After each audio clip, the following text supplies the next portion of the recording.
अकीदा में नबी की एक बेटी थी।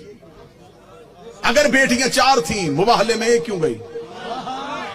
सवाल किया है तो जवाब भी सुनिएगा। क्या ही सवाल है और सुनने वालों की वाह भी सुनिएगा कि मुबाला के वक़्त अल्लाह के नबी सल्लल्लाहु अलैहि वसल्लम ने एक बेटी को बुलाया, तीनों को क्यों नहीं बुलाया?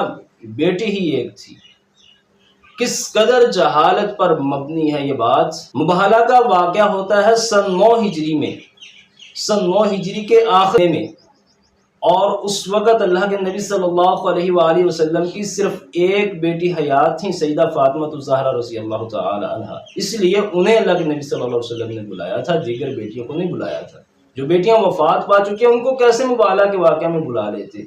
मैं आपके सामने सन वफ़ात का रखता हूँ, जो अल्लाह के नबी सल्लल्लाहु अलैहि वसल्लम की बेटियों का सन वफ़ात है। सन 2 हिजरी में सैयदा रुक़ैया रज़ियल्लाहु तआला अन्हा फौत होती हैं, उन दिनों में जिन दिनों में ग़ज़वा बदर हुआ था। और सन 8 हिजरी में सैयदा ज़ैनब रज़ियल्लाहु तआला अन्हा फौत होती हैं। फिर सन 9 हिजरी में शबान के महीने में सैयदा उम्मे कुलसूम रज़ियल्लाहु अन्हा फौत होती हैं।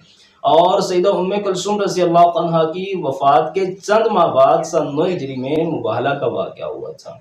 तो जो अल्लाह के नबी सल्लल्लाहु अलैहि वसल्लम की तीनों बेटियां मुबाहला के वाक़या से पहले वफ़ात पा चुकी हैं, उनको अल्लाह के नबी सल्लल्लाहु अलैहि वसल्लम कैसे मुबाहला के वाक़या में बुला दे।